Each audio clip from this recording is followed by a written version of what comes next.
Isy fantsina ihany koa ny teti-bolam-panjakana amin'ity taona 2024 ity nolanina teny anivon'ny filan-kevitry ny minisitra teny amin'ny lapam-panjakana ny Avilomo izany fanapahan-kevitra izany nisy ny tanjona napetraka saingy tsy tratra izany.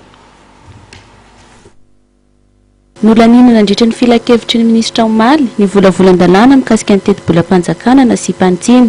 Tsy tratra ny tanjona izay napetraka tao amin'ny loi de finance initial eo amin'ny vola tokony hiditra avy amin'ny alalan'ny hetra sy ny abatseranana raha ny fanamariana izay noentin'ny ministra ny vola sy ny fitantanam-bola. Ny loi de finance rectificative efa eritreretinay efa eo ampamotana zany zay andro fotoan'izao.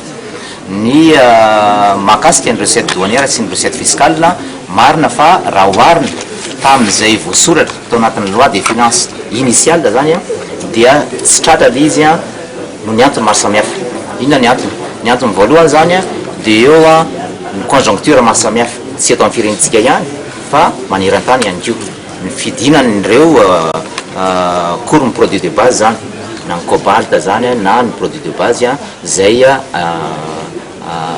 exportentsika any ivelany. Teo ihany koa ireo ataontsika hoe loza voajanahary mitondra-drano zany cyclone zay nanimba ihany ny zavatra teo amin'ny ara-pambolena.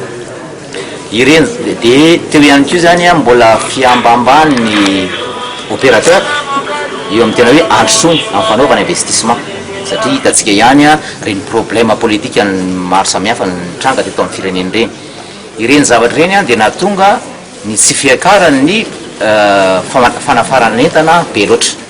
Izay zavatra zay zany raha au niveau andohana ny resantsika no antony ihany koa azo anazavana tsy fahatratrarana loatra an'izay tanjona zay novinavinaina hatrany am-piandohan'izay ka amin'ity loi de finance rectificative ty dia natao mihitsy zay mba réaliste zany ireo recette douanière sy ny recette fiscale ireo.